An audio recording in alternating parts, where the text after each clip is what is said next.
दोस्तों, यह कहानी एक गरीब पिता और उसकी बेटी की है।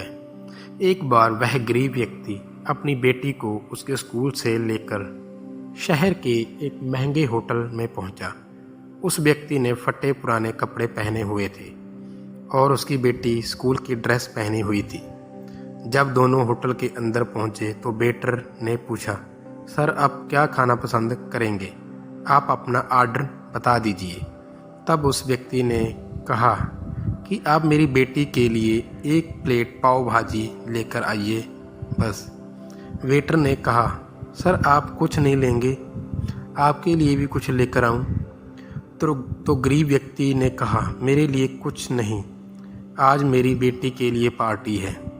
मैंने इससे वादा किया था कि अगर तुम इस ज़िले में 10th क्लास में टॉप करोगी तो तुम्हें मैं सबसे महंगे होटल में पार्टी दूंगा। तो आप सिर्फ बच्चे के लिए पाव भाजी ले आइए। वेटर ये बात सुनते ही दौड़कर अपने मालिक के पास गया और बोला कि सर आपसे एक छोटी सी रिक्वेस्ट है। आप मेरी सैलरी से पैसा काट लेना, लेकिन आज मैं चाहता हूँ कि उस बच्ची के साथ उसके पिता को भी एक प्लेट पाव भाजी खिलाया जाए, क्योंकि उस बच्ची ने पूरे ज़िले में 10th क्लास में टॉप किया है। वह गरीब व्यक्ति है, ज़्यादा पैसे नहीं होंगे, इसलिए कह रहा है कि सिर्फ बच्ची के लिए ले आओ। होटल के मालिक ने जब ये बात सुनी तो मुस्कुराते हुए बोला, तुम उसके पिता के लिए भी पाव भाजी लेकर जाओ, उसके लिए भी लेकर जाओ, पैसे मत लेना। 4-5 पाव भाजी पैक करवा कर ले जाओ और 2-3 किलो मिठाई भी लेकर जाओ और उनसे कहना कि ये पार्टी होटल की तरफ से है, आप ये मिठाई ले जाइए और जश्न मनाइए। जब वेटर ने 2 प्लेट पाव भाजी लेकर गया तो वह व्यक्ति चौंक गया और बोला कि मैंने तो सिर्फ एक ही मंगवाई थी, मेरे पास पैसे नहीं हैं। वेटर बोला, अरे सर शर्मिंदा मत कीजिए, ये पार्टी होटल की तरफ से है, आपकी बेटी हमारी बेटी ने टॉप किया है, ये मिठाई लेकर जाइए और जाइए जश्न मनाइए।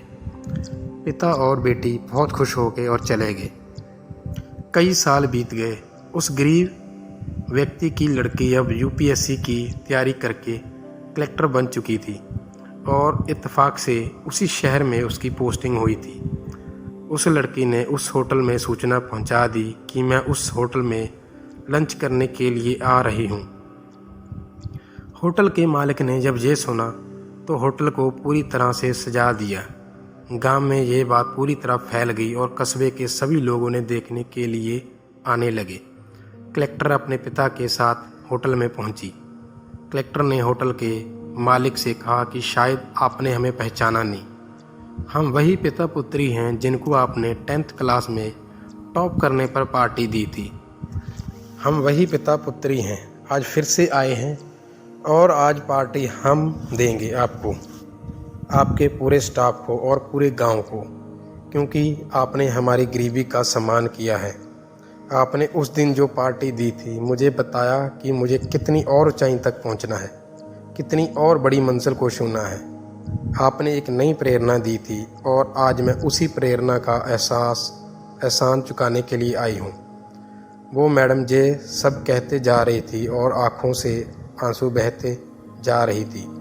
यह कहानी हमें सिखाती है कि कभी भी किसी गरीब का मजाक मत उड़ाना, हो सके तो उसकी मदद करना, और अगर मदद ना कर सको तो कृपया उसका मजाक तो मत उड़ाना, क्योंकि वो जो भगवान है वो सब देख रहा है। बनना है तो उसकी नज़र में अच्छा बनिए, जहाँ भी रहें, चाहे कैसे भी हालात हो, मगर हार मत मानिए और कर दिखाओ कुछ ऐसा कि दुनिया करना चाहे आपके जैसा। जय हिंद।